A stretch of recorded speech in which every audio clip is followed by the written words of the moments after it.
Friends, सबसे पहले तो मैं आपसे क्षमा याचना चाहता हूँ क्योंकि मैं आपको कंटिन्यू 6-7 दिन से लगातार वीडियो प्रोवाइड नहीं कर पाया। कारण उसका कि तबीयत थोड़ी मेरी अस्वस्थ थी, इस कारण से मैं आपको कंटिन्यू प्रोवाइड नहीं कर पाया। लेकिन आगे से मैं चाहूँगा कि आपको एक वीडियो कम से कम तो प्रोवाइड हो ही जाए। अब मैं आज अपने टॉपिक की ओर बढ़ता हूँ। आज का टॉपिक बड़ा ही शानदार, शब्द जरूर छोटा है लेकिन इसकी उपयोगिता बड़ी ही महत्वपूर्ण है। इससे बहुत अच्छे अच्छे वाक्य बन जाते हैं और आप अपने प्रभाव को दूसरे के सामने अलग ढंग से पेश कर पाते हैं। हर किसी को यह नियम मालूम चूंकि होता नहीं है, इसलिए यह नियम और उपयोगी हो जाता है।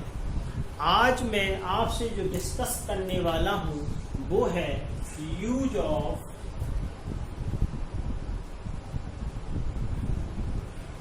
एज इफ और एज दो का। बहुत ही अच्छा टॉपिक है।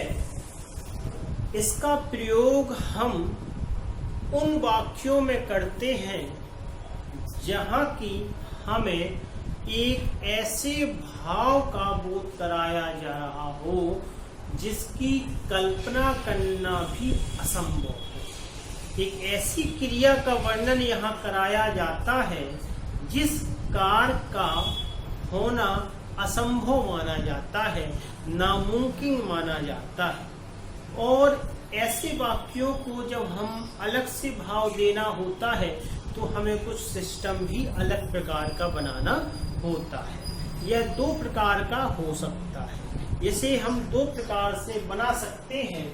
एक ऐसा वाक्य जिसमें कॉम्प्लीमेंट आता हो और एक ऐसा वाक्य जिसमें कि मुख्य क्रिया आती हो। पहले के बारे में देखते हैं कि पहला एक प्रिंसिपल इसमें श्योर है, प्रिंसिपल क्लॉज। इसमें श्योर है कि दो क्लॉज होंगे, एक प्रिंसिपल क्लॉज कहलाएगा और दूसरा सबऑर्डिनेट क्लॉज कहलाएगा। ये दोनों वाक्य एज इफ या एज दो से जुड़े होंगे, एज इफ या एज दो से जुड़े होंगे और दूसरा वाक्य जो होगा वो सबऑर्डिनेट होगा, सबऑर्डिनेट क्लॉज।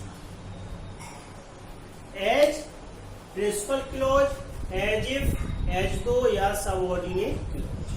अब इसको हम दो प्रकार से बांट सकते हैं। इस वाले यह उसी अनुसार बनेगा जैसा कि टेंस कहता है। अगर यह प्रेजेंट है तो प्रेजेंट में बनेगा और अगर ये पास्ट है तो पास्ट में बनेगा। यह आपके वाक्य के आधार पर होगा कि वाक्य का टेंस किस आधार पर है। दूसरा वाला जो सेंटेंस जो सबऑर्डिनेट क्लॉज है, यह सबऑर्डिनेट क्लॉज हमेशा वाक्य के भाव के अनुसार या तो अमेजिंग वाली बात होती है, जब कि मतलब ऐसी बात होती है जिसकी कल्पना करना मुमकिन ही नहीं है, तो वहाँ पास्ट ही लगाया जाएगा, वहाँ पास्ट ही बनाया जाएगा। और दूसरे वाले में हमारे पास विकल्प होता है कि हम किसी प्रकार से उसे बना दें। जैसे पहला स्ट्रक्चर की ओर बढ़ते हैं तो प्रिंसिपल क्लॉज जैसा मैंने बताया कि वाक्य के भाव के अनुसार आपका रहेगा, लेकिन दूसरा वाला वाक्य एज इफ या एज दो लगा करके, एज इफ या एज दो लगा करके इसे हम सब्जेक्ट लगाएंगे और वाज या वेयर का प्रयोग होगा। मोस्टली वेयर वर्ड का प्रयोग होता है, मोस्टली वर्ड का प्रयोग होता है। उसके बाद आपका यहाँ कॉम्प्लीमेंट आ जाएगा। कॉम्प्लीमेंट भी मोस्टली आप देखना नाउन ही होगा, नाउन या नाउन फ्रेज हो सकता है। जैसे कि पहला एग्जाम्पल हम देखते हैं कि वह ऐसे बात करती है मानो या जैसे कि रानी कोई, या तो कह दो कोई रानी हो या रानी हो। देखिए बहुत सिंपल बात हो गया। वह ऐसे बात करती है, तो आपने देखा यह प्रेजेंट ता है, ती है, ते है, प्रेजेंट इंडेफिनिट है। हम उसी अनुसार बनाएंगे से सी टाल्क्स, सी टाल्क्स एज इफ, या तो एज इफ लगा दीजिए या एज दो लगा दीजिए। सी मोस्टली यहाँ वेयर यानी कि वर का ही प्रयोग अच्छा माना जाता है, क्योंकि वह अब रानी वाली कथा खत्म हो जाती है, इसलिए सी वर a queen, C were a queen. इस प्रकार से और वाक्य देखते हैं।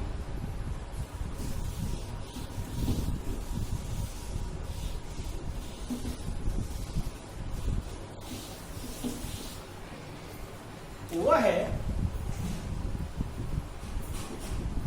ऐसे चलता है मानो या जैसे कि शेर हो, शेर हो। वो भी देखिए ही वाल्क्स मानो का चलना, एज इफ या as though, he were a line. कोई भी वाक्य आप बना सकते हैं। He talks as if he were a king, वह ऐसे बात करता है जैसे राजा हो। He behaves as if he were a king, he behaves as he were a mad, he behaves as if he were an animal, यानी वह इस प्रकार से बिहेव करता है जैसे कोई जानवर। वह इस प्रकार से he eats as if he were an animal, वह ऐसे खाता है जैसे मान लो जानवर। तो ऐसे बहुत से वाक्यों को आप बना सकते हैं और अपने इंप्रेशन को छोड़ सकते हैं। आप बार बार कह सकते हैं वह ऐसे चलता है मानो जैसे कि शेर हो, तो he walks as if he were a king, he were a lion, he eats as if he were a animal, he talks loudly as if he were a lion, वह ऐसे जोर से बात करता है जैसे कोई शेर हो। He jumps like as if, like से भी बन सकते हैं वर्ग, लेकिन यहां हम एज इफ का प्रयोग बता रहे हैं आपको। As if he were a frog, वह इस प्रकार से उछलता मान लो कोई मेढक हो। तो ऐसे वाक्यों को आप इस प्रकार से बना सकते हैं। दूसरा जो स्ट्रक्चर है उसकी ओर बढ़ते हैं। इसका दूसरा स्ट्रक्चर जो कहता है उसमें क्रिया आ जाती है, जैसे कि प्रिंसिपल क्लॉज आपका होगा।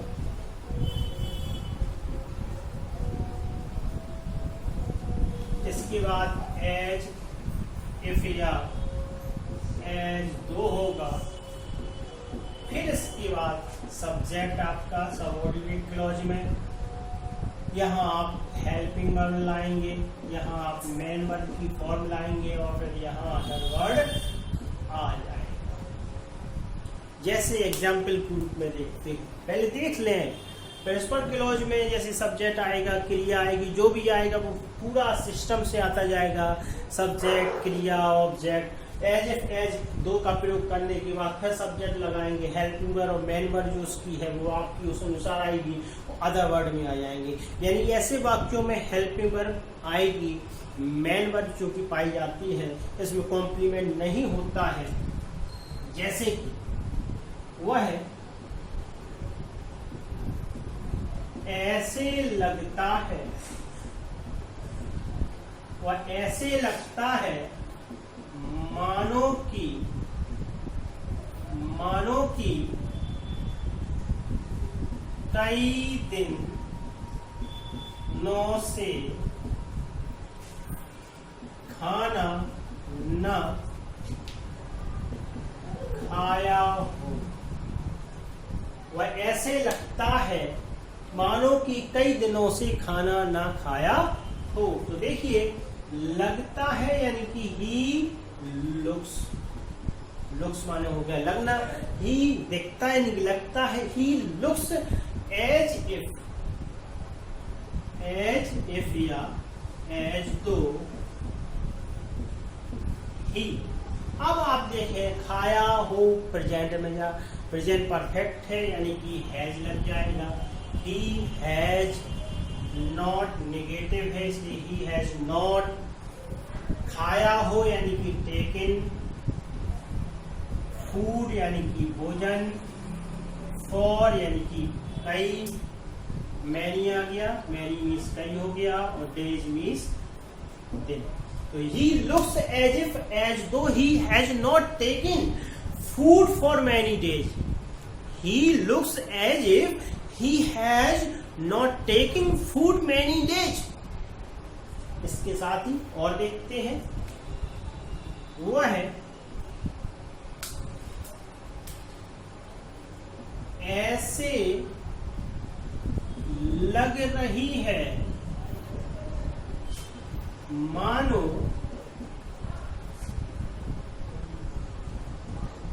कई महीनों से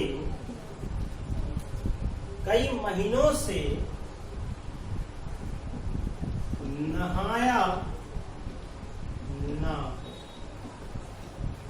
वह ऐसी लग रही है मानो कई महीनों से नहाया ना हो, या वह ऐसी लग रही है मानो उसने कई महीनों से नहाया ना हो। अगर यहाँ उसने भी आ जाए तो ही भी ऐसे ही बनना है, जैसे कि सी looks as though she has not taken bath. Taking bath लिख दीजिए, या बाथ हमें के लिए से बन जाएगा। और कब से, फॉर मैनी डेज। वह ऐसे लग रही है मानो उसने कई महीनों से नहाया ना हो। सी looks as if as though she has not taken bath, या और बाथ लगा सकते हैं फॉर मैनी डेज। ऐसे बात आप बनाएंगे। अब एक और देख सकते हैं,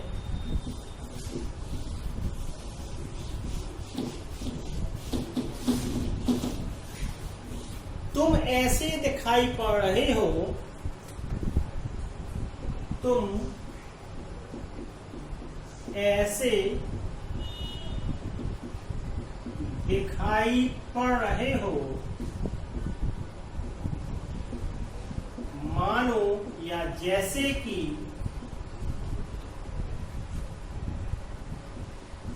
कई सालों से। तुम ऐसे दिखाई पड़ रहे हो मानो कि कई सालों से सोए ना हो, सोए ना हो। तुम ऐसे दिखाई पड़ रहे हो मानो कि कई सालों से सोए ना हो, तो यू आपने लगा दिया। दिखाई पड़ रहे हो, यू लुक्स एज दो you have not slept, you have not slept, सोए ना हो, you have not slept कई सालों से, for many years। तो बहुत ही शानदार टॉपिक, बहुत ही अच्छा टॉपिक है। तुम ऐसे दिखाई पड़ रहे हो मानो कि कई सालों से सोए ना हो। यू लुक्स एज दो you have not slept for many days. तुम ऐसे प्रतीत हो रहे हो या तुम ऐसे लग रहे हो जैसे कोई राजा हो। यू लुक्स एज इफ या एज वर एज इफ या एज दो you were a king, you were a king. तो ऐसे बहुत से वाक्य, बहुत ही इंप्रेसिव वाक्य हैं। एक छोटा सा टॉपिक जरूर है लेकिन आपके लिए बहुत ही शानदार टॉपिक यह है। इससे आप यूज करके अपनी ग्रामर को और अच्छा बना सकते हैं। अगले वीडियो में और अच्छे इंटरेस्टिंग टॉपिक के साथ आपसे फिर मुलाकात होगी। तब तक के लिए सेफ रहिए, सुरक्षित।